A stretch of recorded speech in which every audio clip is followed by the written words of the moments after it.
Hello. You can't hear it, Elliot.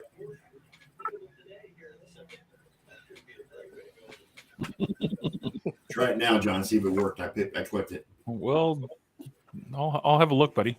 You just you hold on there, okay? Okay, Buttercup.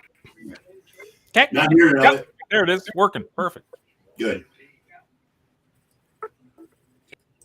Well, we are out of music again this week, folks. I'm sorry.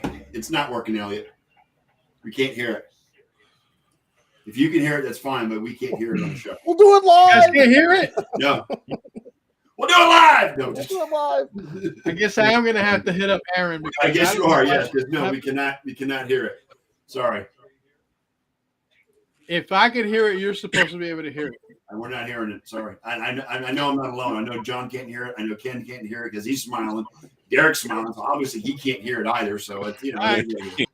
Well, I'll hit Aaron up tomorrow and we'll get it fixed. Yep. All right. Well, anyway, here we are, folks. We are live. I heard it. Trust me. Hello. And we are welcoming in a friend of the show, of course, Mr. Derek Lofland. Derek was our fantasy guru for a long time until Elliot passed him up, but you know he's still good for fantasy football. Snack talk. I'm going to be repeating what Elliot has said in the past. So Hey, you know what? Fuck you. Elliot ain't say shit. I don't speak nonsense. Okay. Anyway, he's here. We're going to talk. For one, I'm going to call this Derek and the Dominoes. Derek and the Dominoes? We got to call this Derek and the Dominoes. It's in Derek. Oh, God. Da-na-na-na-na-na. Actually, I just had to step in and do my best impression of Derek is what I Okay. All right. Yeah. All right. Anyway, we are, even though it is the off season, there's plenty going on right now. I mean, a lot going on in the NFL. There always is. Yes. I know. There really is no, season. as John likes to say, there really is no true off season. There is. I mean, NFL doesn't strike. Right. Right. Yeah. That's why they've had 2 strike shortened seasons. When was the last time another major sport went on strike? The NBA went on, 2012? When? The NBA, I think, was on strike in 2012. I think when This LeBron year? won his first title, they were on. Yeah, that was, 10 years ago? Yeah. And they got it done quickly, didn't they? Go. I can't remember. NHL, I think, lost a season. Yeah, they do that all the time. The NHL always fights. Yeah. Yeah, NHL, that's just, one of those things. But yeah, no, baseball, I mean, they were that close to missing another season. It was like 1994 flashback all of a sudden. Yeah. Yeah. Minus Montreal. Yeah, this is all on. Yeah, this is all on the owners, guys, and we're all in agreement on that. And I mean, just ridiculous. And again, I'm done with baseball. I'm not going to watch it this year. The commissioner is the biggest villain of them all. Yes, I agree, and not to mention the fact that he's the one that's doing this to the owners. Yeah. And that's a visual I'm never going to get out of my head, man. What's that? I know, right? Yeah. What Elliot just did, man. That's terrifying. Yeah.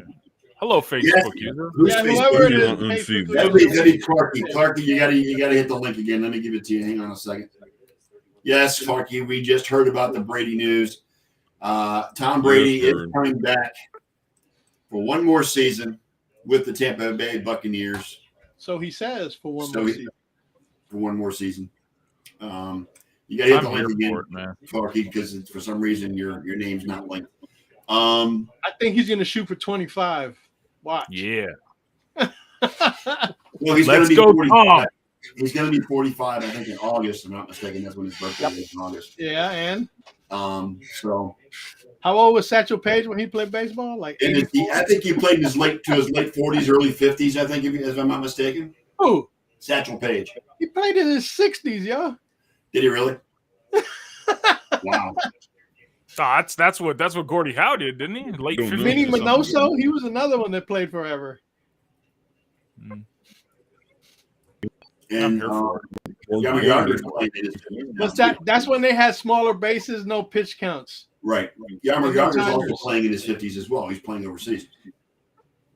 Well, That's when look at him. pitchers used to pitch 125 innings. 125 pitches a game, not a pitch count. Right. A bullpen day. Yeah. Exactly. Or a pitch clock. Yeah. Hello. Right. Well, the only good thing, I know Ken doesn't like it. The DH is both leagues now, not just the American League. I know Ken's not a big fan of that. I think the only thing that provides a positive for is it gives veterans an opportunity that they otherwise wouldn't have had to play in the National League. At DH. I can't. I cannot.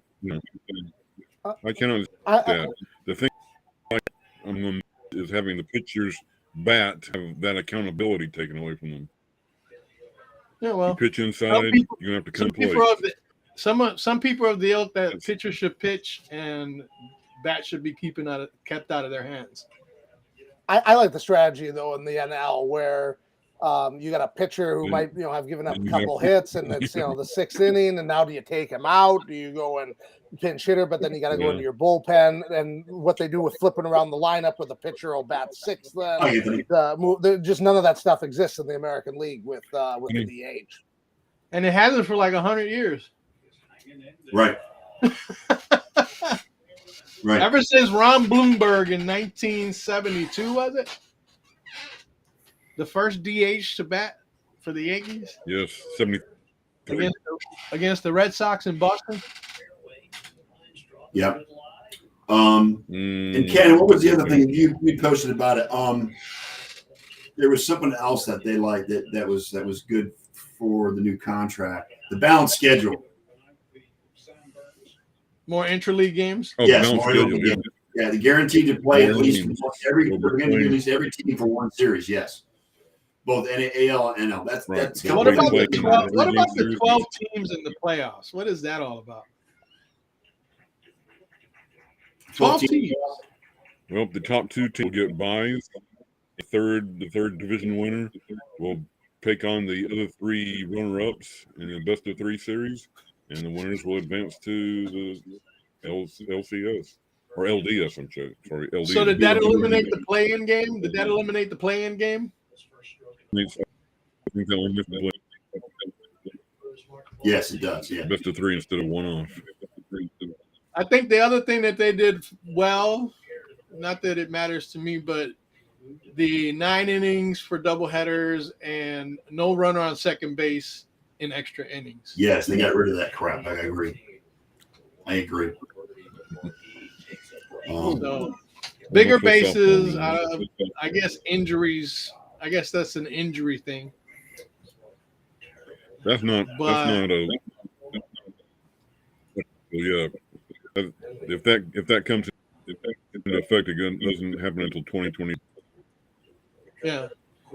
Well, regardless of all that stuff, baseball left a sour taste in my mouth, and it ain't going away anytime soon. Yeah, I'm the same way. Plus, I can't get behind the name called the Guardians. I'm always going to be the Indians. Like I told you in Facebook, it's better than the Commanders. Very true. I agree with that. But I mean, I am. At least it's relevant to Cleveland. I am a Chief Wahoo idealist. I will always stick with Chief Wahoo. I'm sorry. I like the logo. I like the Indians name, and it's history. Plus, you can't have Major League without the Indians. So, I mean, it is what it is. Anyway, let's get into the meat of the conversation. Welcome in, Derek. We're going to talk NFL for probably the majority of the show after this. Yeah. I know John's excited about that. Let's start with your guy, Aaron Rodgers, signing a 4-year, $200 million contract. Well, actually, he says he didn't sign it yet, but that's the rumor. Yeah, he hasn't signed it yet. They have to have this done by Wednesday because if they don't, he's going to count $46.6 million against the cap for the league year, and they need to get that down. They won't, because they also franchised Devonta Adams, and he's going to take up a large chunk of money. And one thing I was looking at that I thought was kind of interesting is Sport Track has a chart on it where it gives the percentage of the salary cap for all the Super Bowl winning quarterbacks going back to 2000. And the highest percentage of the cap where a quarterback won was Tom Brady in 2020, where he was only 12.61% of the cap. And there's only a handful of quarterbacks that have been around the 10% level. Eli Manning in his 2 Super Bowl years, Peyton Manning, Tom Brady in his other Super Bowl years. And so the Packers really need to get that contract restructured so they can bring that cap number down. Isn't Brady notorious for taking pay cuts so that they can bring in?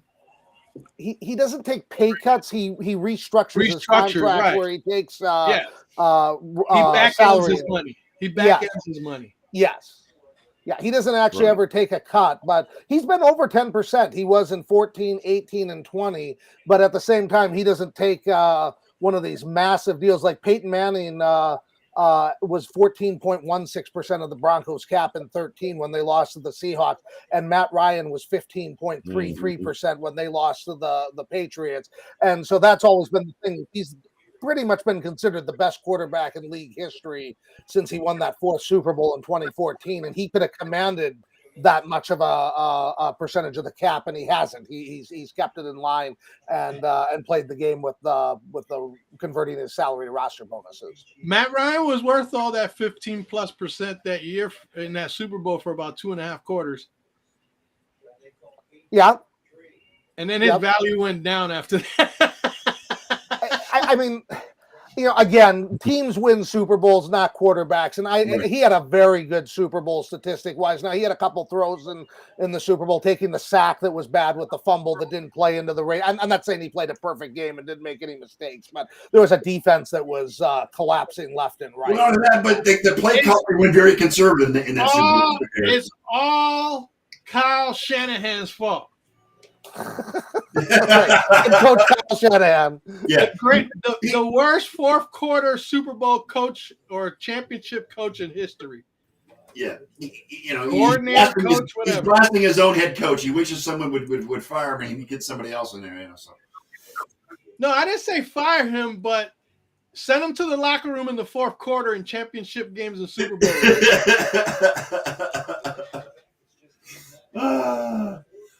So are you happy that Aaron Rodgers is coming back, Derek? Oh, definitely. I mean, I'm originally from Wisconsin and root for the Packers, and I mean, the Packers. It's been disappointing the last 3 years. They haven't showed well in the postseason. I don't know. I mean, the 3 most recent ones with LaFleur. So yeah, I mean, I don't think Love was going to do any better, and I think if they're going to have any chance to be competitive in the NFC, they got to keep him. He's got to play better in the playoffs. LaFleur has to coach better. There's a lot of things that need to happen, but I don't think the way to get the Packers over the hump is get rid of Aaron Rodgers. No, and I'm sure you're happy to give all the rumors to him for him to go into Denver in the offseason as well, because that was the hot rumor that Denver was going to trade for him. Hey, Derek, do you think when Jordan Love's contract is up, they re-sign him just to keep him as an insurance policy for Rodgers for the rest of his contract? I think it depends on how he looks in the preseason. If he starts looking good where somebody else is interested in signing him, it's going to be too expensive to keep him. And I've read an article, I can't remember who wrote it, but they basically said the Packers should trade him now because there's so many teams that need quarterback that they probably would get the most out of him right now. How realistic is it that they can get a number 1 for him? Oh, no, not going to get. No, they won't get a number 1 for him. No, that's what I was saying. That was a waste. And you know what, Derek? I believe that was a wasted draft pick. They wasted. They traded up for that. They traded up in the draft to get him, and they may never use him because Aaron Rodgers is just, he's going to be there until he doesn't. He no longer wants. Was he the second worst draft pick in Packers history behind Tony Mandrich? No, he's not the second. No, he's not. Trust me. There's been a lot more worse than that. I've seen lots of them. I mean, Terrell Buckley was a bad draft pick. I mean, I know people make a big deal that the Packers only have 2 Super Bowls since Favre came in there. But if you look, since Favre came in 92, the only franchises that have more than 2 Super Bowls, the Patriots with Tom Brady, Dallas, who won all three of theirs when Jimmy Johnson was there, and Denver. Denver has three as well. The two with Elway and the one with Manning. So, Dallas when the games were on VHS. I remember those. Yeah.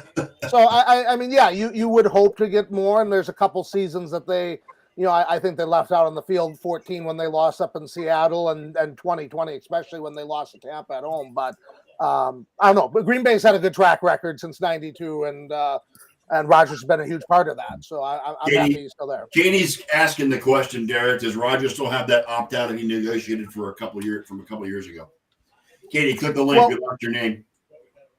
They haven't signed the contract yet, so I think we'll have to wait to see what is in that contract to know if there's any no trade clauses or what's been put in there. And that's what I'm wondering, if there's some language like that they're getting hung up on, because I thought this was a done deal, and that's kind of how it was reported. It's still not signed yet, but because Rodgers came out himself and said he hadn't signed anything yet, but it's just a matter of time, I'm sure, before he does, once all the details get worked out.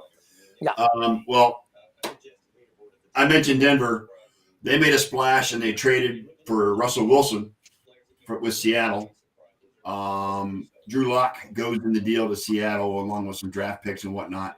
That ought to get him third place in the division. Yeah, just to get a third place in the division. Good deal for Denver, you think? I mean, did Denver win on this deal, or did Seattle they gave up too much? Some really good draft picks, and they're trying to build. I think they gave up too much. Yeah, I mean, you're always going to give up a lot for a franchise quarterback, and there were multiple teams that were looking to get him. Now, he had a no trade clause, so he could control where he went. But I think it puts him in a good spot. Now, I mean, they got to compete with Kansas City, who's been in 4 straight AFC Championship games. Justin Herbert, if his coach can figure out how 3rd and 4th down works, I mean, they might be able to do something. Right. But I mean. I still think Russell Wilson's got plenty in the tank. He won 104 games up in Seattle. The only quarterback with more wins in the first 10 years was Peyton Manning with 105. And, they haven't had a quarterback since Peyton Manning retired, and they weren't going to draft one given their current track record. So I think they went out and spent big, but they needed to spend big. There's so many good quarterbacks in the AFC. You're not going to win with Drew Lock at quarterback. And, if you draft one, there wasn't a slam dunk one in this draft to go after. So I think they did what they needed to do to give themselves a chance to compete in the AFC. You know who's the biggest loser? Who's that? Derek Carr. Yeah, isn't that crazy? Like, he's like the 4th best quarterback in that division now. That division is going to be fun to watch next year. Some people say he's the 5th best. Yeah. I mean, that division is going to be fun to watch next year. It really is. I hope they beat the crap out of each other. That's all. He's got to play Wilson, Mahomes, and Herbert for a total of 6 games next season. Yeah, man. Yeah. And then all the moves the Chargers are making too, right? I mean, they brought in Khalil Mack, right? So he re-signed Mike Williams. Yes. I don't know what that means, but partnering with Bosa, have fun with that, guys. Good luck with that. You guys go and beat each other up. And when you talk about that pass rush, that's going to be the challenge. Their line was ranked 19th by Pro Football Focus last year. So even though they got Javonte Williams, Melvin Gordon's a free agent. I don't know if they're going to be able to bring him back. Jerry Jeudy, Cortland Sutton, Tim Patrick. They got lots of weapons for him to throw to. But the question is, with the defenses in this division, the pass rush, can they give him a line? Yeah, Melvin Gordon's a running gag in this show, Derek. He's the most overrated fantasy football player in the history of fantasy football. I'm sorry. No, he's a point stealing bastard. That's what he is. You know who I feel bad for? Noah Fant. He's got to go catch passes from Drew Lock again, only in Seattle now. Well, that brings the question: like, is DK going to get shipped out of town now? Like, is he going to stick around Seattle? Wagner, which is the last member of the Legion of Boom. Hey, don't be surprised if Tyler Lockett winds up in Denver. Don't be surprised. That could. I think. I mean, the Seahawks got the 9th pick down. So when we get into the mock draft, rookie quarterbacks in play. Deshaun Watson's still in play. So I mean that situation is fluid up there. I don't think Drew Lock is going to be the starting quarterback. They're trying to sell that right now, that they'd be comfortable going into the season with Drew Lock. Nobody's comfortable doing that. I think DK and Tyler Lockett and even Noah Fant is hoping they go get a quarterback. They would love to get Deshaun Watson up there, and then that becomes an exciting offense because Watson does a lot of the things that Wilson does, and he's younger. Yeah, I mean, and we'll get into Deshaun Watson. I want to save him for later. Just keep him out of the massage parlors. Yeah, exactly. I'm going to regret bringing this up, but I'm going to do it. The Cowboys traded Amari Cooper to the Browns. I'm happy with it. Browns only had to give up a 5th-round draft pick to get him. I'm sure Amari Cooper doesn't share in those feelings. I'm sure Amari Cooper doesn't share your sentiment. He has a different opinion right now. They only gave up a 5th-round pick, and they swapped 6th-round picks for him. So it was a good deal for the Browns. No matter who plays quarterback for Cleveland next year, and it's and for the record, it will not be Deshaun Watson. The Browns are not going to take this. Not going to trade for Deshaun Watson. It's not going. Did you see the meme about Amari Cooper after 2 games in Cleveland? He's going to run out like. Yeah, I saw what you posted. Yes, I did. Yeah, Watson's going to serve as a suspension no matter where he goes. You're right. Katie, click the link for Restream. We lost your name in the chat. I can see it on Facebook. We can't see it on Restream. But yeah, Katie's right. He's going to serve a suspension before he even takes the field, no matter what team he goes to. I don't think it's going to be in 2022, though. Those civil lawsuits are going to have to work their way through, and the thing I think you got to keep in mind too is there's going to probably be a lot of non-disclosure agreements, NDAs signed on these.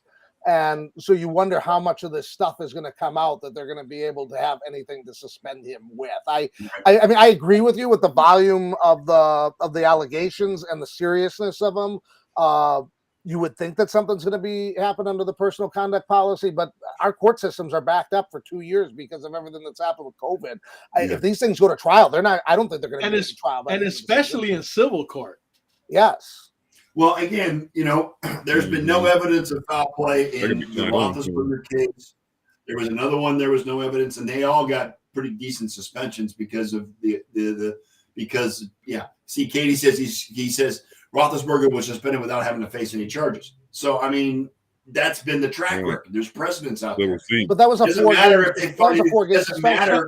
if there's charges or not. So there's precedent on the NFL that he's going to get suspended. So is it true that Deshaun Watson won't go to Pittsburgh because he doesn't live up to their quarterback standards?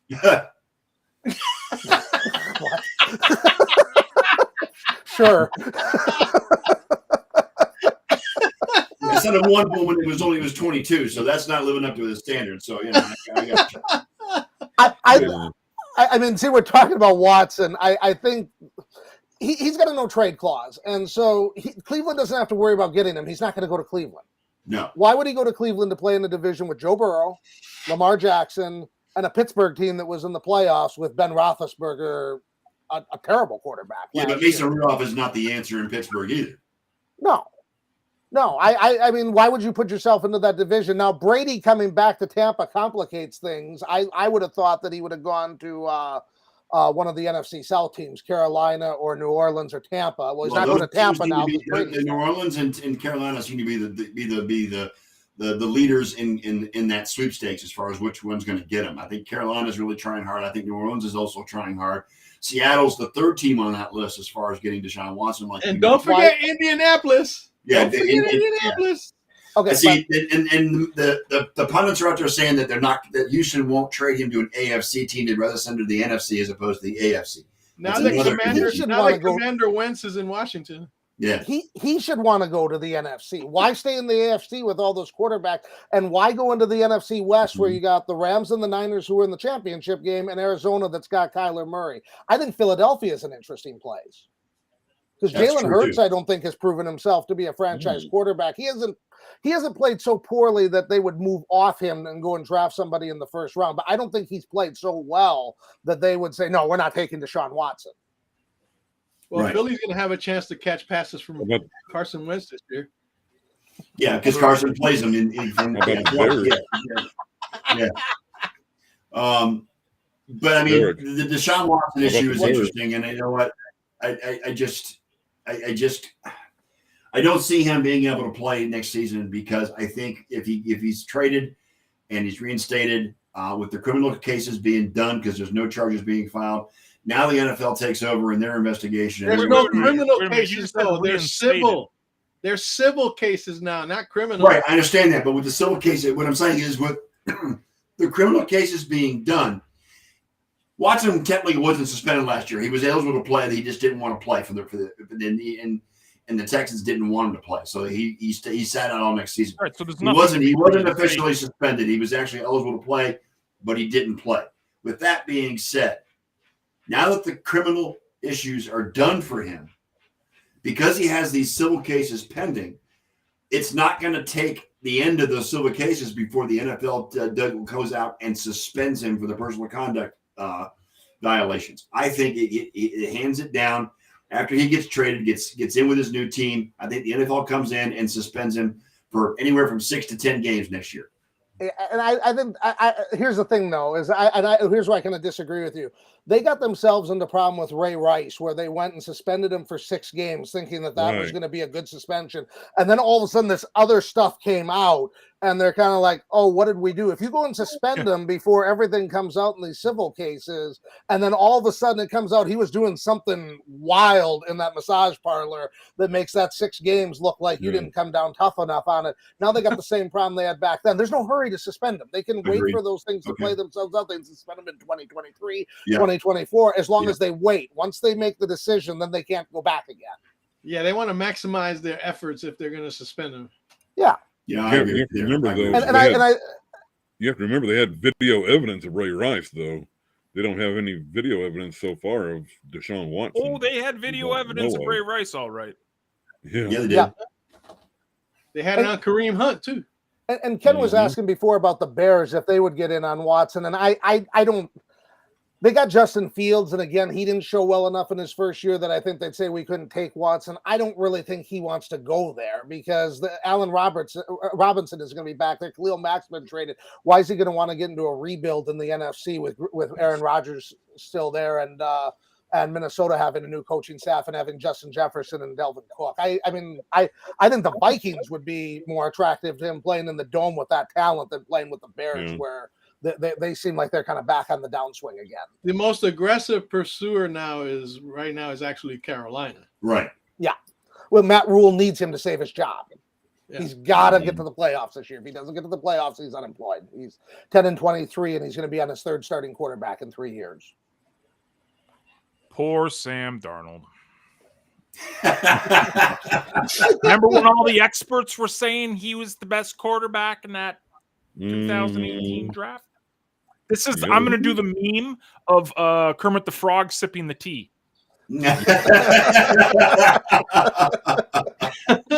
Well, let's pacify John with this. Derek, how do you think the Bills are set up to go after the AFC Championship next season? As long as they don't play Jacksonville, they'll be fine. Exactly. As long as we don't play Jacksonville, we're great. I think they I think their window's wide open right now. They have the number 1 defense from last year, both yardage and point wise. Allen is in the prime of his career. They still got their receiving weapons. They might lose Cole Beasley, but they can replace him in the draft. They can add more defensive pieces in the draft. I think they're set. I mean, are they the prohibitive favorite? No, but I think they're one of 2-3 teams that are at the top that you would say those are the front runners for it. And Josh Allen just had a tremendous year. Josh Allen is clearly, the quarterback or the linebacker? Yeah, no. Yeah, well, that's the dream, right? If we could get the other Josh Allen out of Jacksonville, that'd be great. Those jokes won't write themselves, man. Yeah, man. I mean, we just today we signed Isaiah McKenzie for 2 years, which is great because I think our new offensive coordinator is going to use him a lot more than they did. Like you saw what Little Dirty did last year when they played the Patriots. Sanders is not coming back either, is he? Yeah, I don't think so. So we are gonna need wideout help, but I mean, we got Diggs, we got Davis, and then McKenzie. We re-signed Touchdown Jesus too, but it's like whatever. I mean, he's Kumro's kind of a special teams guy more than anything. Lots of chatter about us even going first round wideout in the draft. I don't think we need that, but what about the Gronk rumors? No, well, Gronk's done now, right? Yeah, Brady's back. So Gronk he's going back to Tampa. Yeah.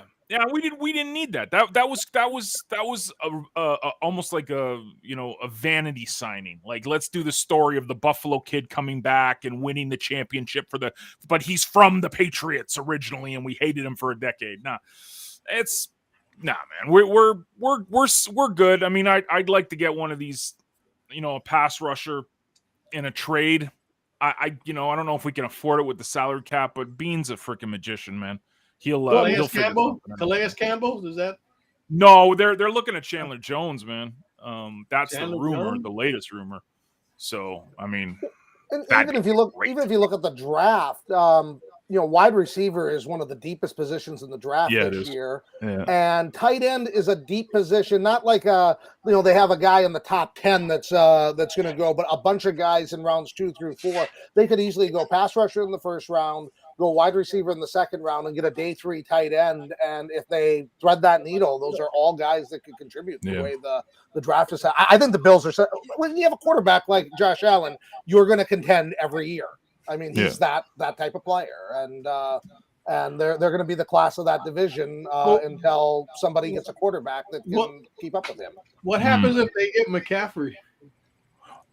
He'll be hurt. He'll be hurt. Yeah, he'll get hurt. Yeah. See, this is the thing. Like, dude, if you're going to give us McCaffrey or even the Saquon Barkley thing, like, yeah, they're both young, they're both amazing running backs. Can they stay healthy? But if you're going to give up like high draft capital for that, it's not worth it. Now, you do like an Amari Cooper thing, a 5th rounder. Hey, sign me up all day, right? Low risk, high reward, cool, perfect. But the idea of getting McCaffrey for like a first round, like, are you smoking crack? Please, can I sign up for that? A little bit of. Well, and what makes it harder to get those players, and when we were talking about Amari Cooper before. The reason the Browns can afford to get Amari Cooper on that contract is because Baker's still on his rookie contract and is taking up 8% of the cap this year. And that's always been my criticism of extending Baker Mayfield and giving him a $160 million contract. You're not getting him. What's that? Will he get an extension? I don't think so. Okay. He's on a prove-it deal this year. Now, if he goes out there and throws for 4,500 yards and 40 touchdowns and is MVP of the league, he'll get it. But we haven't seen him do anything in his first 4 years that suggests that. And fuck yourself, Elliot. Shut up.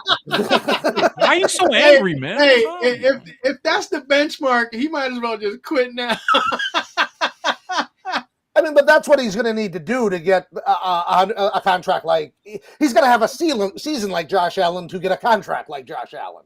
If he doesn't have a season like that, there's no reason to pay him like that. And if they had given him a contract like that, they're not getting Amari Cooper. Instead, they're releasing Jarvis Landry, not getting Cooper, and they're having to go into the 3rd round and get a wide receiver there because they need to plug other holes with their first 2-round picks. And that's why you cannot give him that contract.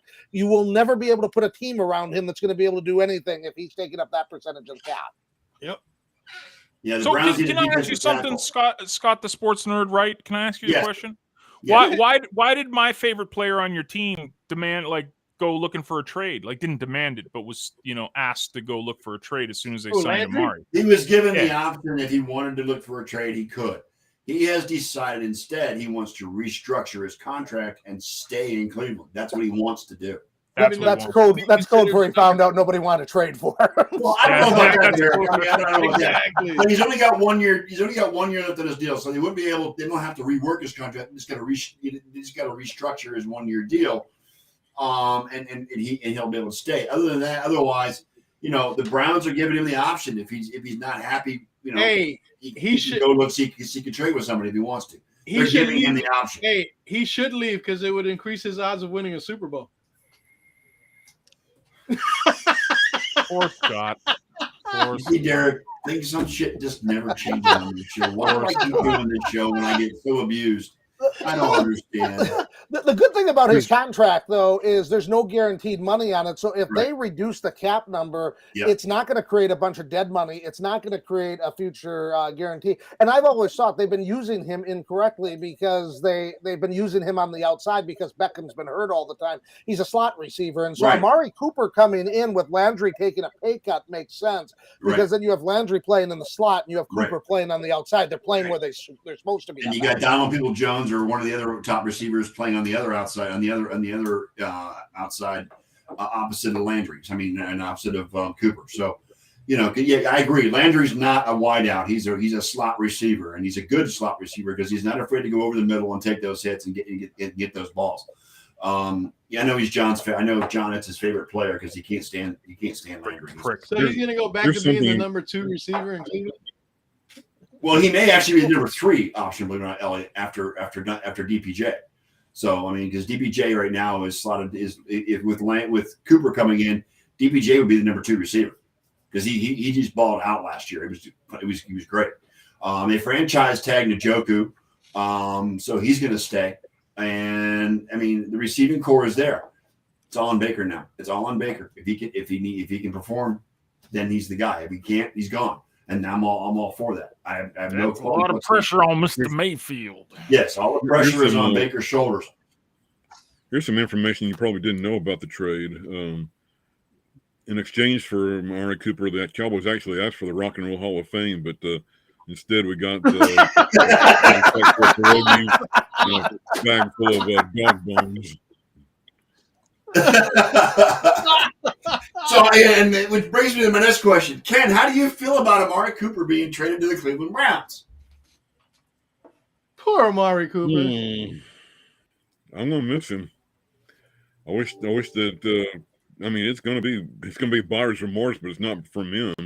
It's gonna be giving all that money to Zeke and to Dak and not having anything left. And that's the reason why they had to do it because they have to. Well, they say that. What did they do today, though? They just gave Gallup like $65 million. I don't know how much of it's guaranteed, but I mean, Gallup with the torn ACL. Is he the Gallup dude? Pretty strong last year. When he gets, see, the thing is, they never really got Cooper into the offense the way that he should have been. I mean, he could have been an All-Pro every year, and they. I don't know if they forgot about him. And whose fault is that? And whose fault is that? Whose fault is that? You could be offensive coordinator. It's probably Jason Garrett and Kellen Moore's fault as much. Kellen Moore mostly. Exactly. Jason Garrett's gone. I mean, Jason Garrett. Not to mention those Jerry Jones gift contracts.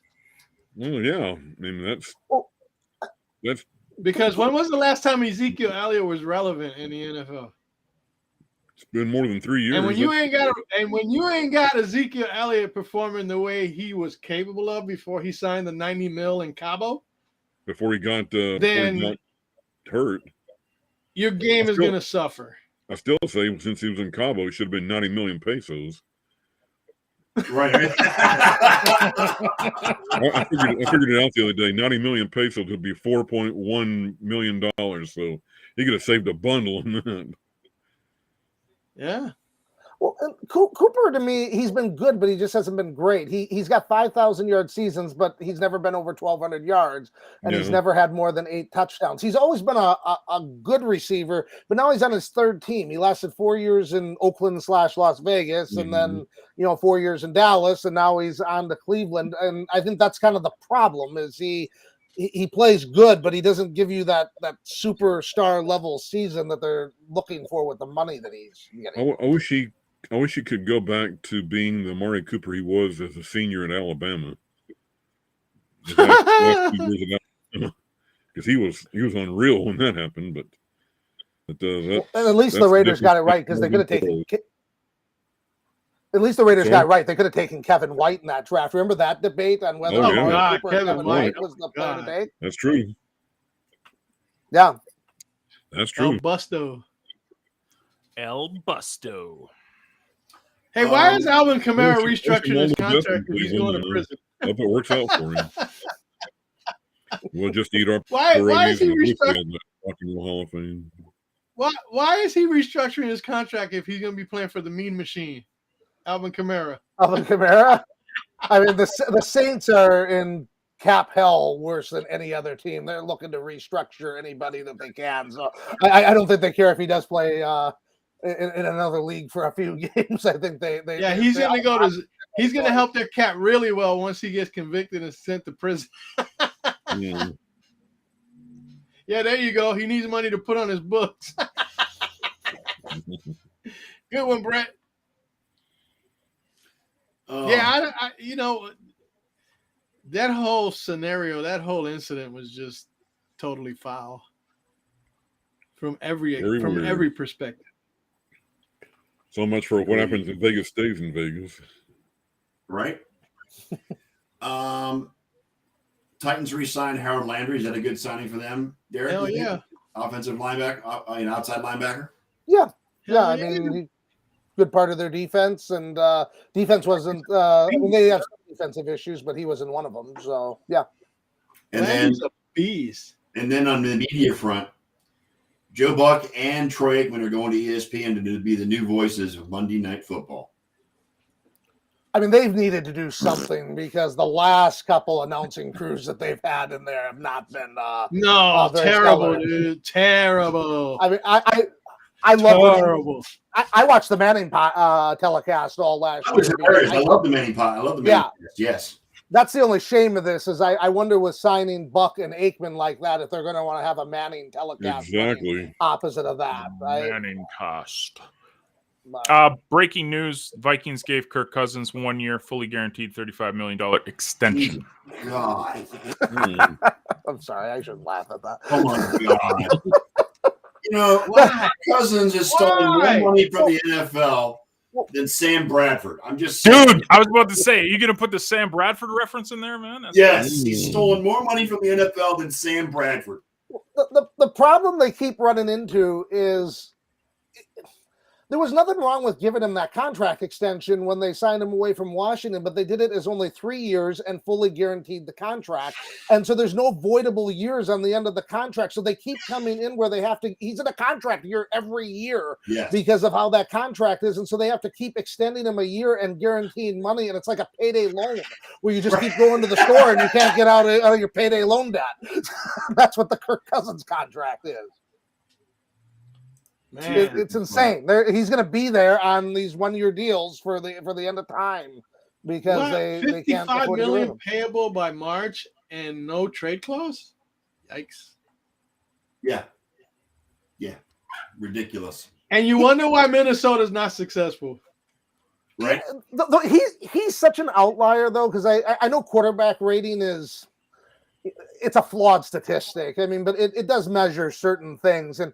He's got 104.5 career quarterback rating. He's one of the top rated quarterbacks in the league. I think he had 33 touchdowns and 7 picks last year. He completed, if you just look at his statistics, just his raw statistics, he looks like a franchise quarterback there. But the problem is all the numbers come against Detroit and the bad teams on the schedule. And when you put him into a Sunday night game, he doesn't do anything. I mean, he doesn't Detroit. raise his level of play. Poor Detroit, man. Talk about padding your stats. Oh. Jeez.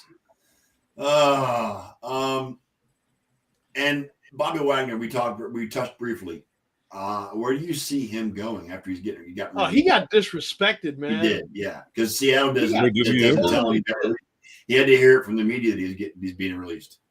Well, yeah, and a guy like that never should have to hear from the media. This is a cap move. He was going to count $16.6 million against the cap, and once they decided to move on from Wilson, it didn't make much sense to pay him that. He's not a playmaker in terms of lots of sacks, lots of interceptions, or things like that. But what he is he's a tackling machine. He had 170 tackles last year. He's averaged 138 a year since he's been in the league. He's an IDP beast. He is. He is. Yes, with those tackles, definitely. I've heard Dallas wants to get in on that, but I don't know how they have the cap room to do that. I think he can reunite with Wilson in Denver. I've read the Chargers are an option. I've heard the Patriots want to get in on it because they have a couple linebackers contracts that are expiring in 2023 and would like to get some veteran help in there. Now, I think all those teams make sense. Don't forget Frisco. They might be in that mix too. I don't know if is linebacker their problem though? Can never have too many. But the cap says you can have too many. I mean, yeah, exactly. That's the Actually, problem. There's also a rumor going about that they might get Frank Clark from Kansas City. So he's got an expensive contract with Kansas City too. It probably depends on how much Kansas City's willing to take in guaranteed money to get him out there. San Francisco's main need is ball hawkers who can intercept passes, not drop wide open interceptions in the freaking championship games. Yeah. That's why I can't see Wagner signing there because they need Koski Tart, by the way. I don't want to mention any names, but right. The guy that dropped the biggest interception of his career. Anyway, couple of questions from our audience. And Brett, if you'd been here, you'd know we already covered Tom Brady going back to the Buccaneers. Yes, it's true. It's official. He's back. Next question. Means Gronk is back too. Yes. Clark wants to know, where do you see Allen Robinson going? New England is one team that I've heard would like to get him. They need some wide receiver help. Everyone's laughing. Indianapolis, I think, has a receiver need. They don't have a quarterback yet, though, so I don't know if Robinson's going to want to go and sign there. I mean, Robinson had a bad year Robinson had a horrible year last year. Anybody that played fantasy, can attest to that because he was going as a 5th round pick, and he was terrible, and he was just fantasy bust. He was absolutely terrible, but he's only 28 years old, and I just refuse to believe that he forgot how to play football in 1 year like that, because his numbers the 2 years before playing with bad quarterbacks were. Well, I was gonna say playing in Chicago with a rookie quarterback didn't help matters much for him. So yep. Cleveland was rumored to be in the running for him, but I think now that they got Amari Cooper, that doesn't make a lot of sense. I think a place. I mean, what he should consider is he should consider New England, because he's played in Jacksonville on bad teams. He's played in Chicago on bad teams. He's 28 years old now. And I think what makes sense for him is go to a place where he has a chance to compete for a playoff spot. So if I were him, I would try to see if I could find a roster spot in New England. My own question, Derek. Jimmy G, where the hell does he go? Oh, here we go. I've heard New Orleans. I think Pittsburgh makes Pittsburgh makes a lot of sense. Indianapolis makes a lot of sense. I don't know. New Orleans, it doesn't seem like they're real high on Jameis Winston coming back. I mean, he didn't play poorly there, but his numbers were a little inflated because he had that really good game against Green Bay with 5 touchdowns and no picks, and then that kind of got factored into the season totals. If I were going to guess on Jimmy G, I think either Pittsburgh or Indianapolis. All right. All right, before we get into your mock draft, because I've got nothing else. I don't know what these guys got. John or Ken or Big E want to bring up. Okay, so who's the number 1 pick in fantasy next season, Derek? Consensus. Because we know it ain't Christian McCaffrey. Let me look and see. I got to remember who I have ranked number 1. Tyrann Mathieu, does he stay in KC or go somewhere else? He's going someplace else. They don't have enough money to keep him. So let's see. My number 1, I'll go with my top 5. I have Jonathan Taylor, number 1, Cooper Kupp, number 2, Devontae Adams, 3, Derrick Henry, 4, and Austin Eckler, 5. Those are my top 5 for next year.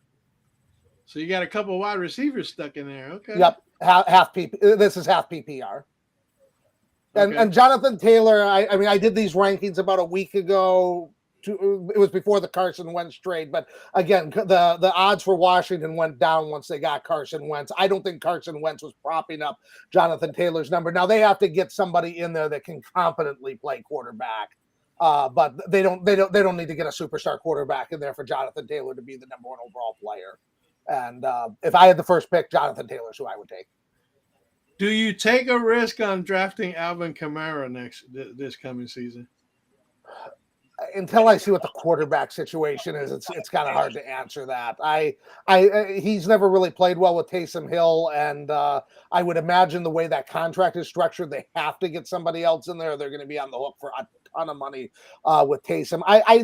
I think Kamara. Let me see where I have him in my rankings. I have him as the 11th pick, which means if I was at the end of the first round, beginning of the second round, I would take him there. But we got to see what happens with his legal situation. We got to see what happens with his quarterback situation. I would say the same thing for Najee Harris as far as being drafted a little lower than you would have expected because they don't have a quarterback either. They didn't have a quarterback last year, though. Either. Yeah, that's true, too. They haven't had a quarterback for a few seasons. They haven't, and that's no disrespect to Big Ben. He's a first ballot Hall of Famer. He won 160 games in the league, but he was never the same after that elbow injury. And I mean, his numbers were abysmal last year. Oh shit! So. Tripping over his own feet was a prime indicator. Rolling out and tripping over his own self. Yeah, no, I mean he was not a Hall of Fame quarterback last year. He was one of the 5 worst quarterbacks in the league very easily. Hey, Scott might want to know this. How about Nick Chubb? Nick Chubb, I have as the 17th overall player, so middle of the second round. I mean, health issues are always the concern with him. I mean, but he did miss some time last year, but again, he's a fantastic player. I mean, just because he's 17th overall doesn't mean he's. And you did have Eckler in the top 5? You had Eckler in the top 5? I have Eckler as my number 3 overall running back, and I had him in the top 5, yeah. Okay. And that's the thing with Chubb, is Chubb doesn't have the receiving ability that somebody like an Eckler has, like a Delvin Cook.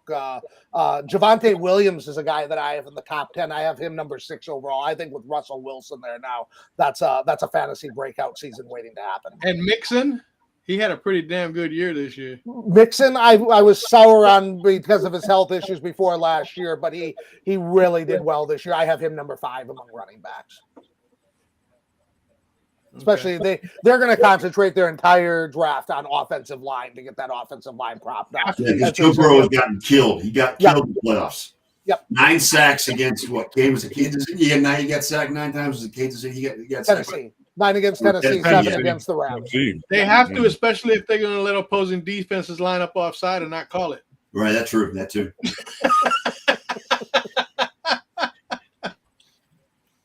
So, all right. So, what's your mock draft? What you got for your mock draft, Derek? Well, this is one of the more interesting mock drafts I've tried to do in a long time, because usually there's that consensus number 1. Like last year, it was Trevor Lawrence. You knew it was going to be Trevor Lawrence, and there was no arguing about that. You could just start with the 2nd pick in the draft, and really we knew that was going to be Zach Wilson very early on. Last year, the draft really didn't start till the 3rd pick.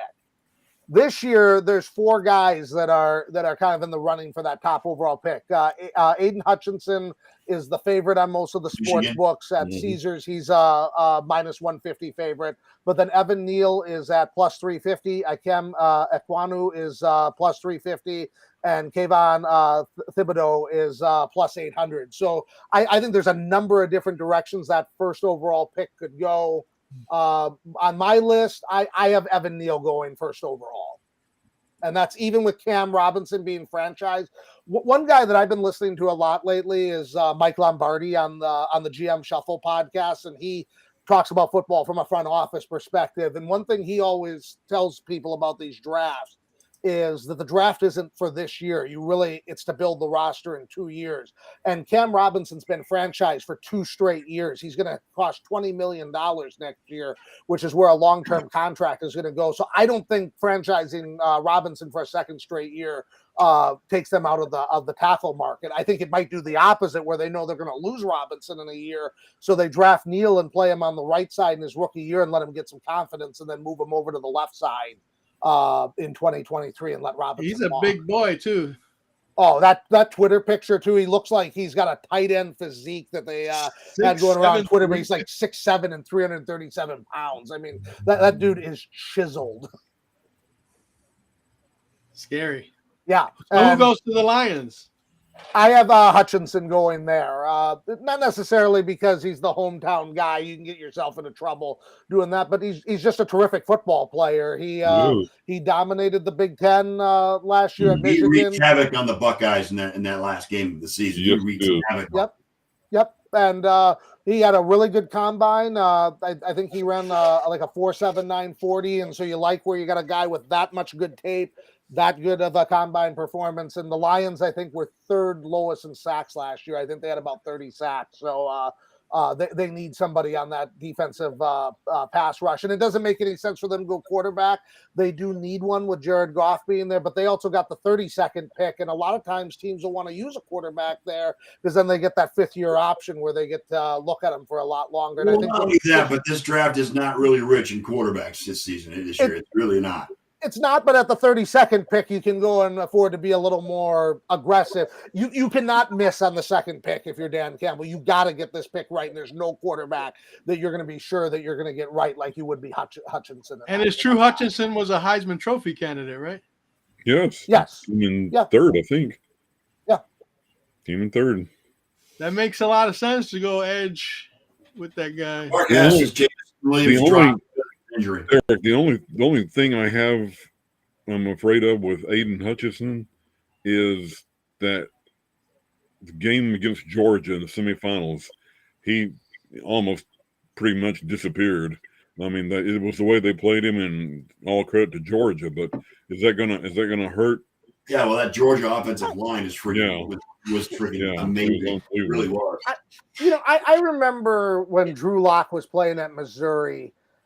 And there was like 5 games against the SEC powerhouse teams where he was just garbage. And I'm like, why is this guy getting hyped this much when like his good games are against Our Lady of the Lake?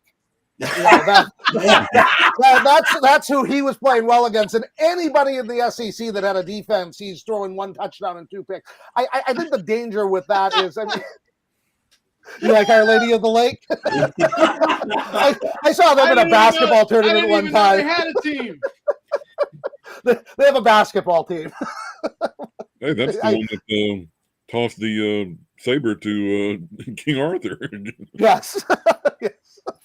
So, but anyway, it's 1 game against Georgia, and Georgia had the national championship team. So I don't think I would go and basically say I'm not going to take this guy in the top 5 because he had 1 bad game against the best team in the country for the year. I think it's too small of a sample size to downgrade him like that. Was he at the combine last week? Hutchinson, yes. Did he have a big one? I didn't get to see any of the combine, so I checked a little bit on the I kept up on it a little bit, but I think his 40 time was around 4.76. And again, you don't want to just go and draft guys based on how they do at the underwear. Yeah, we're not big on the combine on this show, Derek. I think I explained last night. But, So because Houston's team needs are pretty much every position, where do you see them? Who do you see them picking up? Iquanu from North Carolina State, another guy that had great tape and a great combine. A big guy like him running a 4.92 40-yard dash. They have the 29th ranked offensive line on Pro Football Focus. And I think when you got a rookie quarterback like Davis Mills, who played well in the last 5 games. He did play well. Yes, he did play well. Yes. Yep. Why go and pick a rookie quarterback that you're not sure about and just keep chasing your tail trying to find a young quarterback? Go and give him a foundation, give him an offensive lineman that can block for him so that you can see what you have there. And then if he doesn't work out, try to draft in a quarterback class where there's more good quarterbacks. I believe the hiring of Lovie Smith was a blessing in disguise for Brian Flores. Maybe. I don't envy Lovie Smith at this moment in time with what he's got to face going into Houston this season. I don't know why Lovie got a job, to be honest. I mean that's I mean, I think we know why. with that's because they weren't going to give it to McCown. That's why. Yeah.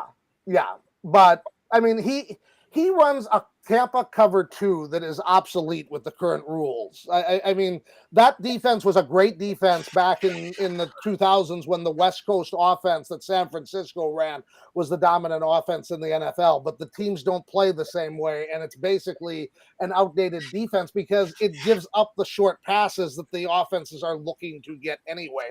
That's why Aaron Rodgers did so well against Lovie Smith's scheme at the end, because it was meant for Brett Favre and that the more vertical, aggressive offense down the field. So I don't know what scheme he brings to the Texans that's going to help them out. But I think they got bigger things to worry about because they got a terrible roster and they just need to start adding good players to it. And this would be a good player. They need a franchise.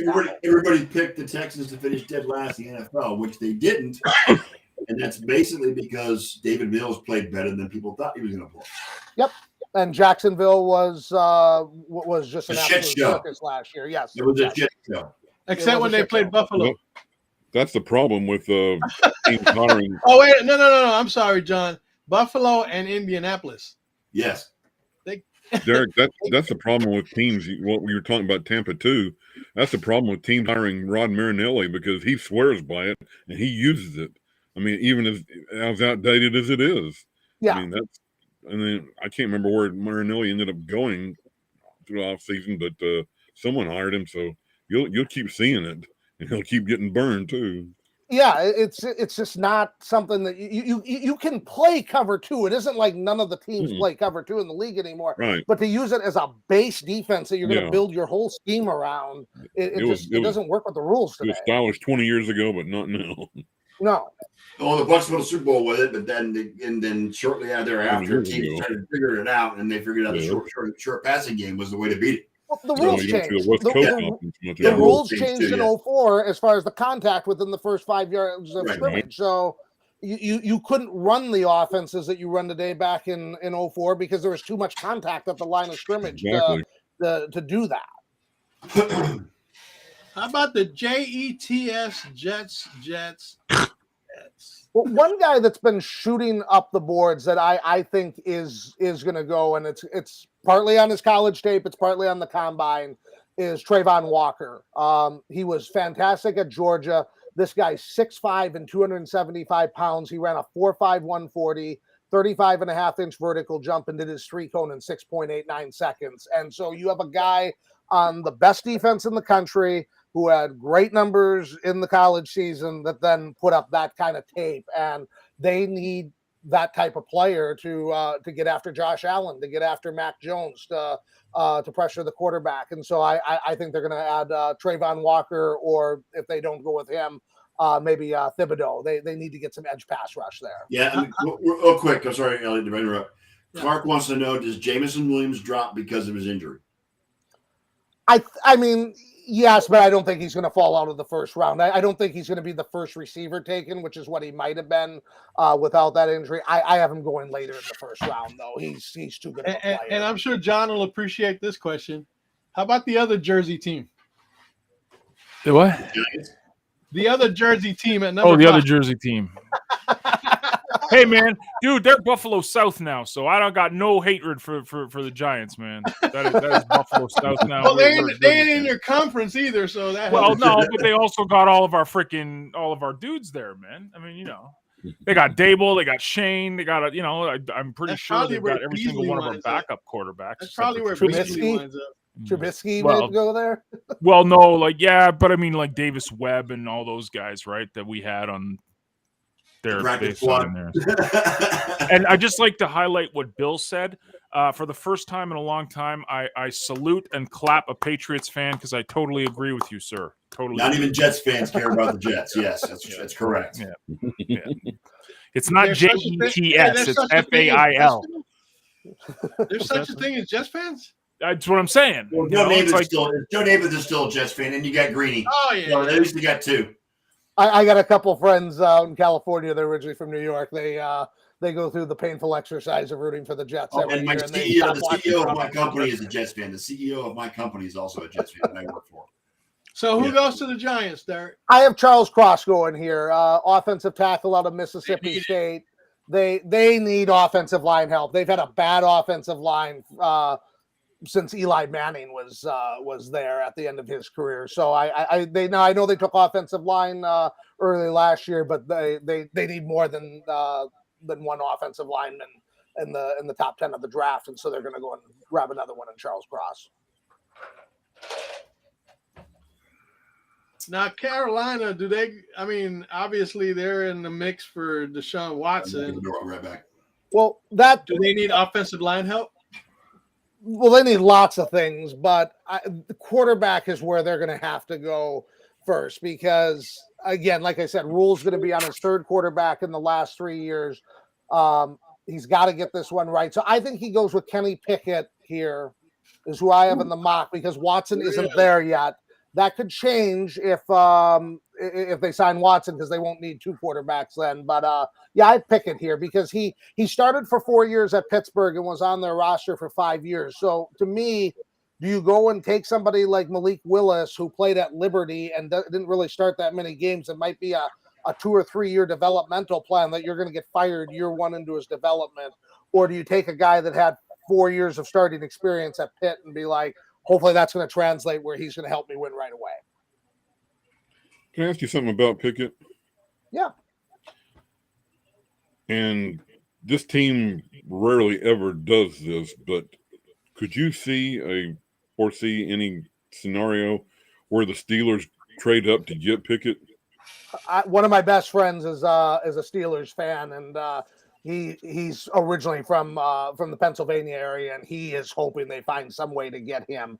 I don't know. I mean, they're down at 20 right now, and I don't know if they have the draft capital to get that high up in the draft. Now, here's what I think becomes interesting is, let's say Carolina does get Deshaun Watson, and we'll see where Jimmy G goes. We'll see where where some of these quarterbacks end up moving.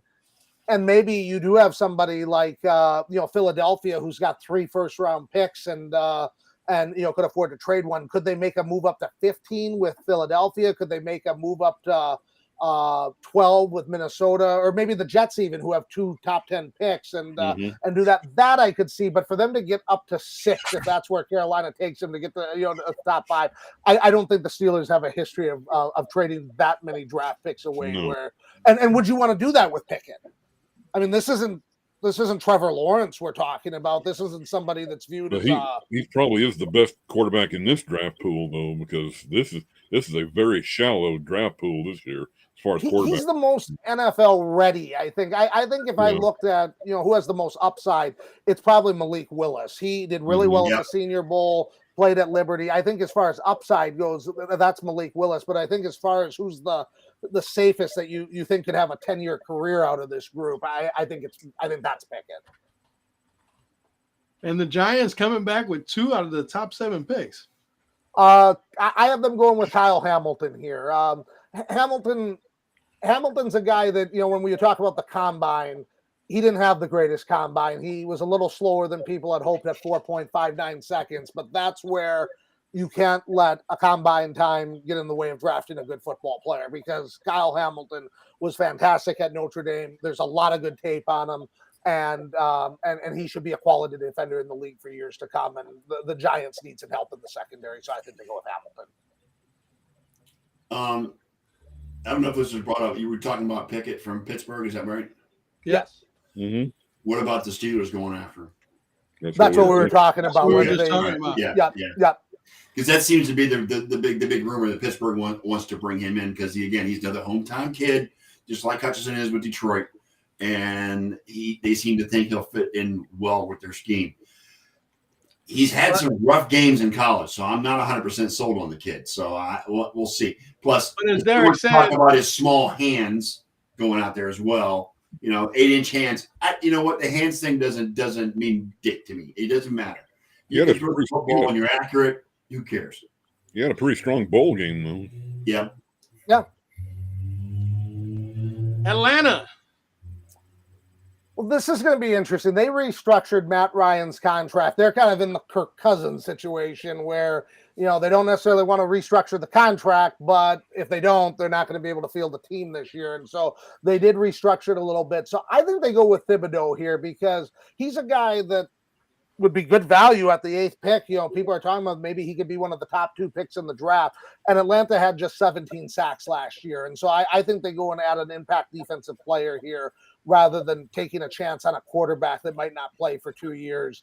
And there might be somebody next year that you have a bad record and you'd rather draft at that point rather than drafting one of these guys. So I don't think Atlanta goes quarterback. Okay. Number 9, Denver. Well, Seattle, because Russell Wilson's there now. Yep, right. Yep. I have them going with Malik Willis. Again, we got to see if they get into the Deshaun Watson sweepstakes or what happens in free agency. But I'm doing the mock as if, those guys haven't moved. And I think you cannot go with Drew Lock as your starting quarterback this year. And Willis had some very good games at Liberty. He had a very strong Senior Bowl performance, and then he had a great throwing session at the Combine. And so he's a guy whose stock has been going way up since the end of the season. I disagree. I think he'd do fine with Seattle as long as he plays Our Lady of the Light. Our Lady of the Lake. Are they on the schedule? They're not, and I mean that's going to be the issue with trying to develop a rookie quarterback in this division. Is you got the Rams, Niners, and Cardinals here, and you're going to be trying to win with a rookie quarterback. But I mean, you can't go with Drew Lock. What about the Pete Carroll situation in Seattle? Is he on the hot seat right now? I mean, he's 70 years old now. He just given up. He just lost Russell Wilson. Just lost. They just lost Bobby Wagner as well. I mean that team's in rebuild. By the way, mode. The team is in rebuild mode. And do you think that Pete Carroll is the guy to rebuild that team, or should they go? Should Pete Carroll step aside? And by the way, that was the last remaining piece of the Legion of Boom. Yes, yeah, it was, and it was also the last remaining member of the Super Bowl team when they won the Super Bowl too, as well. Yeah. So, yeah. No, I don't think Pete Carroll's the guy to turn it around. They've been reshuffling offensive and defensive coordinators there for the last couple of years, and the product keeps getting worse. And I think that when you look at Pete Carroll, I don't know if the game has changed even in the last 5 years. I think Kansas City reinvented the game as far as what you could do with pre-snap motion, what you could do with a vertical passing attack. And I think, even though teams don't all have Patrick Mahomes, they've adopted some of those offensive concepts. Sean McVay is also another one that's brought in a lot of new offense into the league that wasn't there prior to 2017. And Pete Carroll hasn't adjusted. He's still running the Marshawn Lynch offense. That's what he wants to do. Yeah. And I don't think you can rebuild around a Marshawn Lynch style offense. And so they don't have the running game to go. They don't have the running game anyway. They really don't. So I mean, it just Although Rashad Penny showed himself at the end of last season. Well, and I'm not saying that you can't run the ball. I mean, you need to run the ball. You can't throw the ball 50, 60 times and run it 5. You have to have balance in your offense, but I mean, look at the quarterbacks that made the playoffs last year. All the elite quarterbacks in the league made the playoffs, with the exception of Justin Herbert, and he would have if they wouldn't have been so poorly coached in that final game. Fire him, fire that dude. Yeah. So, I think do you want to go on a rebuild with a 70-year-old guy that wants to power run the ball 25 to 30 times a game? That isn't how I would rebuild. Right. I got 2 cents to toss in on that. Go ahead, Ken. I think if for any reason Pete Carroll does step down as the head coach, I think Fox will snap him up in a hurry to be on the panel for the Fox College Football pregame show, because I think Stoops is going to probably try to go back into coaching. And they've already had Urban Meyer. I think they'll try and get Pete Carroll, because Pete Carroll lives in LA, I think, in the offseason. Well, and of course, Pete Carroll was a great college coach too with USC. I mean, he was a great college coach. I think he would be a perfect fit for that. Absolutely. Fox college football pregame show. I totally agree with that. And he's been a great NFL coach. He won a Super Bowl, and you know, he didn't have they won 104 games with Russell Wilson there since as the starting quarterback since 2010, plus you know whatever else they won with when his backups played. And it's been pretty good, you know, outside of his stint with the Jets and the Patriots when he was, you know, in his early years as a head coach. Well, they even made the playoffs one year when he was with the Patriots, and he got fired, I think, after one season with the Jets. I never thought he got a fair chance in the 90s, and I think you know his run speaks for itself. But we're not looking at what he did from 2012 to 2021. We're looking at 2022 going forward, and I just think his vision for building a team isn't going in the same direction as where the rest of the league is going. Right. I always felt that Parcells may have had something to do with that in the Jets. Right. And although nobody cares about them, the Jets still have a pick at number 10. Yeah, I think they go two directions. One, they could go with wide receiver here.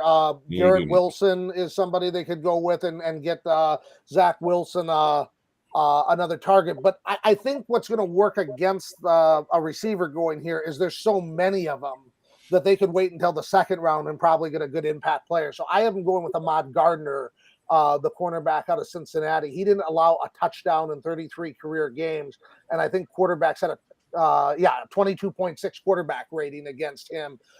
They need some defensive back help, and especially when you're in a division with you know, Josh Allen, you got to have somebody to line up on Diggs, and this is a guy that you could put out there and hopefully you can have some success. John's shaking his head no. Let's do this. Let's do this for the last 15 minutes. All right. You haven't gotten to our teams yet, as far as all five of our teams, as far as the first round of the draft.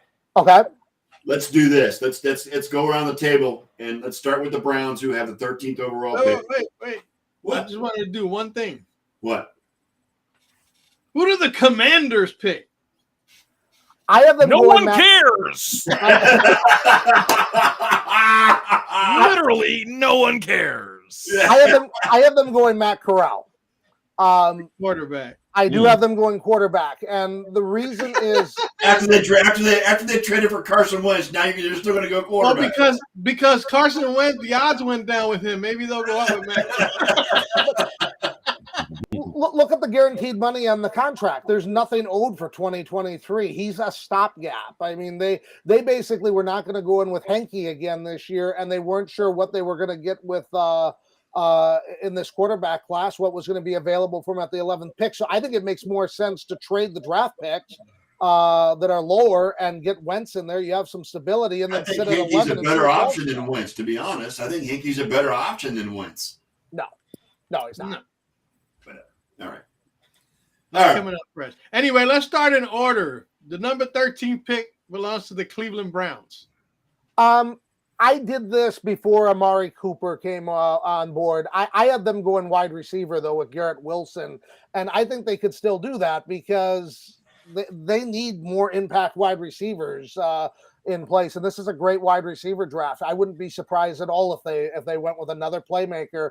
If you're going to go and see what you have with Baker Mayfield this year and you're going to go all in on him, give them the pieces to succeed. You think Wilson's a better option than Olave? Yeah. Okay. Yeah.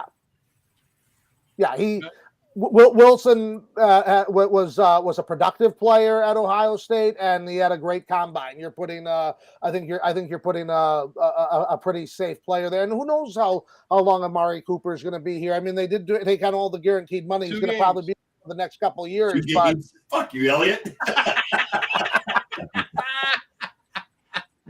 He's 28 years old, and so I don't think taking Wilson means that he's not going to be able to play that. They still have a lot of needs at wide receiver, and that's why I think that makes sense. Don't forget, yeah, Derek. Yeah, they could go defensive tackle as well. They could go defensive tackle, and if they did that, a guy I like is Jordan Davis. He's the defensive tackle out of Georgia. That guy is 6. I think he's 6'5" or 6'6", 341 pounds. He had a fast 40. Wasn't he the guy who ran the fast 40? 4.78 40 and a 32-inch vertical jump for a guy that weighs 341 pounds. And that's unreal. Isn't he faster than like some players that are supposed to be faster than him?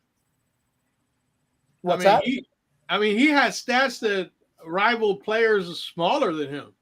Oh, for sure. I mean, there's defensive ends and there's linebackers that don't run that fast. So I mean, he's I mean, you could tell after this combine why Georgia was being talked about as one of the best defenses in the history of college football. I mean, they were insanely talented. Yeah. All right. So in keeping with chronological order, next up would be the Dallas Cowboys at 24. Okay, Dallas Cowboys at 24. I have George Karlaftis out of Purdue going there. DeMarcus Lawrence, they were asking to renegotiate the contract, and it didn't seem like he was crazy about that. Now they're talking about that he's going to be there, but Gregory's going to be leaving in free agency, and I feel like they need to get a pass rush. Karlaftis, he had a really good freshman year at Purdue and then never really got better from there. But I've seen a lot of boards where he's a top 15 talent, and I think they'd be happy to get in there. Okay. John, you're up at 25th with the Buffalo Bills. I have them going with a Georgia player here too, Devonta Wyatt, who's a defensive tackle. He's a guy that had a very good Senior Bowl week and ran his 40 in 4.77 seconds. He's 6'3" and 304 pounds. Just another one of these freakish athletes at Georgia, and I think he'd fit in really well with the Bills, where he could give them some good pass rush from the interior and another big body in the middle. He's good. Is he a good run stopper as well? Because that's what Bills need. I mean, they couldn't stop the run last year. I think pass rush is more his specialty, but I mean, he does both, and they're not going to be trying to build around a rookie defensive tackle with the quality of the team they have. They need a piece, and I think he's probably the best option for him there at that point. Okay, how about your team at 28, the Green Bay Packers? Well, I don't know. I mean, I have them going with wide receiver Chris Olave out of Ohio State. He's a burner, and if they're going to lose Scantling, they're going to need a fast wide receiver to play opposite of Davante Adams. But I feel like we've been saying that Green Bay should take a receiver with their first-round pick for the last 3 or 4 years. I was just thinking that. So I'm not holding my breath. I'm going to be right on that. I mean, they also could go on the defensive side of the ball, because one of the repercussions of re-signing Rodgers to the new deal and franchising Adams is they're going to lose some defensive players, and they're going to need to go into the draft to get those. So I can see a linebacker in that spot too. And Bill wants to know who's going at 21 to the New England Patriots. I have them going with Trent McDuffie, cornerback out of Washington. J.C. Jackson sounds like he's going to test free agency. And again, this is a hard one to pick because Belichick is looking at a roster 2 or 3 years down the road. And so a lot of times the pundits will have him filling needs in the first round, and that's not how he does it. He also likes to trade down a lot. And so I don't know if he's going to be able to there, because I feel like anybody that wants a quarterback is going to be able to have gotten one at that point, or is going to need to have traded up in front of Pittsburgh. And so I don't know if a market's going to be there to trade down, but you never know. Well, I'm the odd one out because San Francisco doesn't have a first round pick. So why don't we just go with, let's see, how about Detroit at 32? I mean, this is where they could go quarterback. In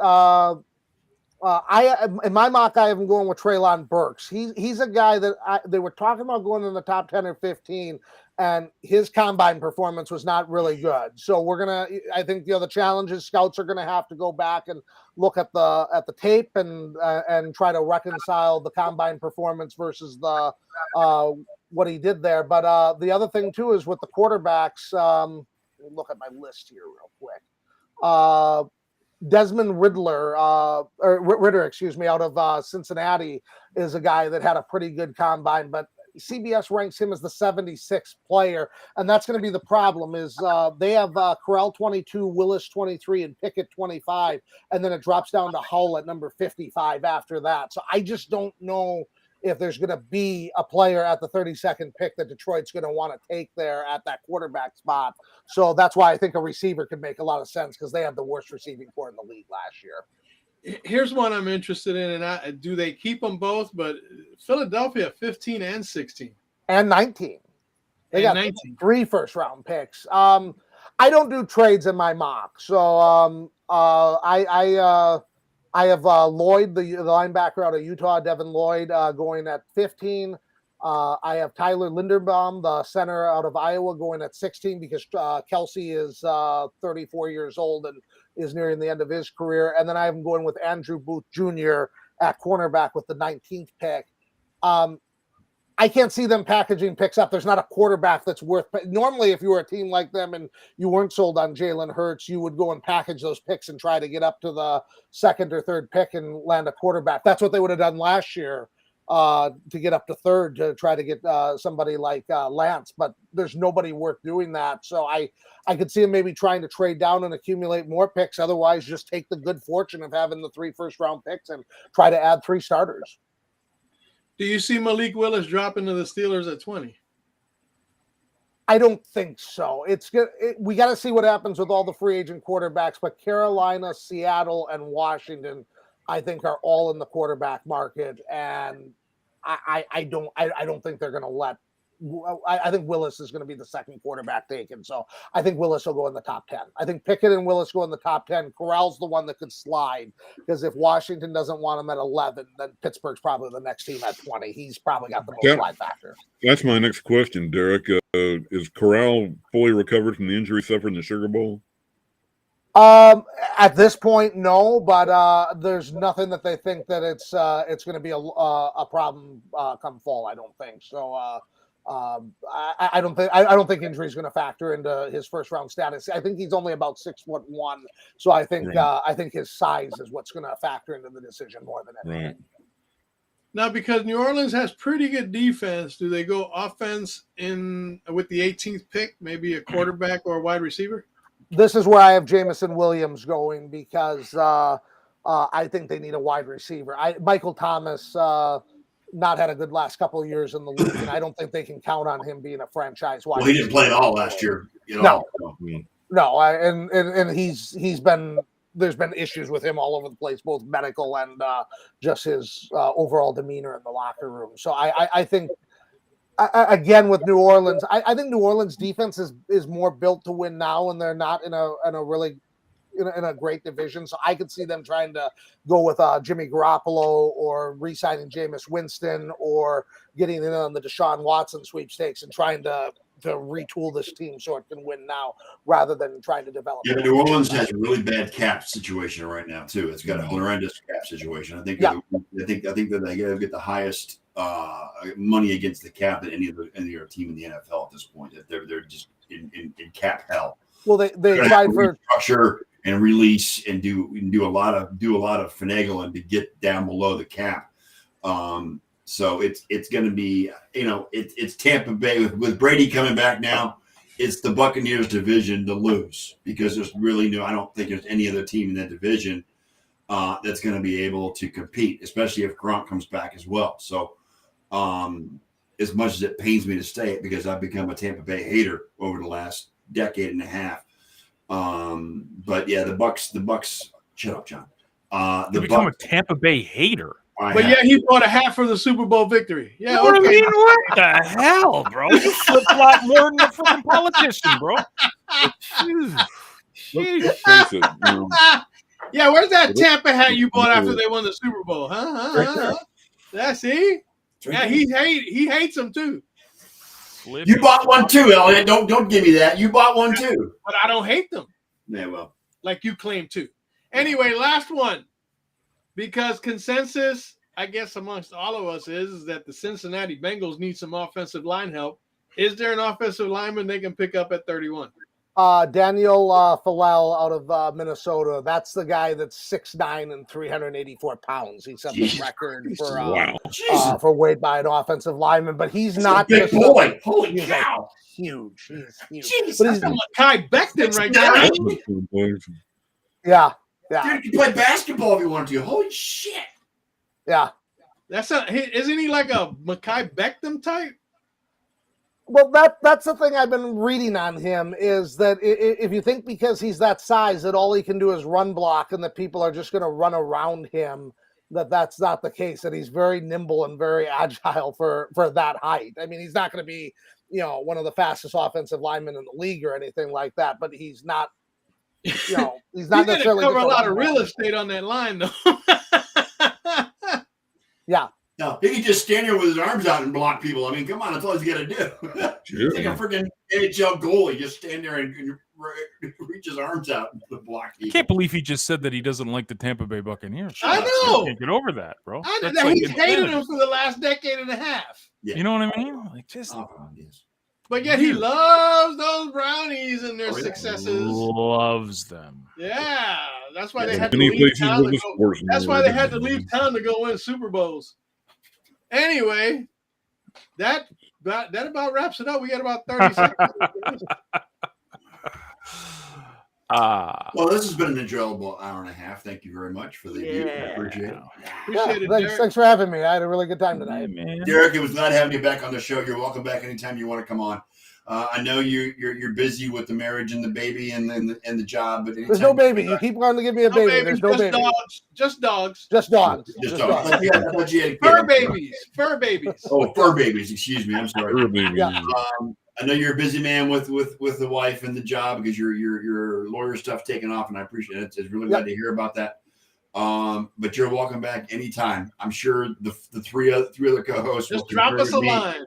Drop us a line. Yeah, you know what? Just like you did yesterday in the afternoon. Drop me a line if you want. If you don't care, I don't care what the day of. We'll get you on the show. How's that? Okay. We'll see how April works. I'd like to come in before the draft or maybe after Yes. the draft and kind of go over some of that stuff. I just gotta see how my schedule works out on then. But yeah, Okay. I'll definitely message you if I get some time to come back on again. I appreciate it, Derek. It was always glad having you on. With that being said, we are done for another week here on the Sports Nerds. I want to thank everybody, including the 10 people on Vim.tv that did show up tonight. Thank you Yes, very much, Vim. John Olson. Thank you, Mr. John Olson, for advertising through his business, List Nerds. To get Les those Vim. viewers- See what advertising can do? I know, right? It's Get amazing. those viewers to the show. On behalf of my co-host, Mr. John Olson, Elliot, Big E Lamba, Ken Koslow, and our very special guest, Derek Lofland. I want to thank everybody for being here tonight. We had a great time. It was a great show. And we will see you next week. Unfortunately, because we're having difficulties, we will not have an outro again. That's okay. We'll get Elliot to figure that out. We're keeping it uniform. No intro, no outro. Right. No intro, no outro. We could do our own But outro. anyway, thank you, everyone. We'll see you next Sunday night, 7:30 p.m. Elliot, by the way, I noticed we need to fix the banner in the group. Change the time to 7:30 because it still says 7 o'clock. Just want to let you know. Unless it's the one I'm using. I guess I have to get a new one. Anyway, have a great night, everybody. Have a great week, and we will see you next Sunday.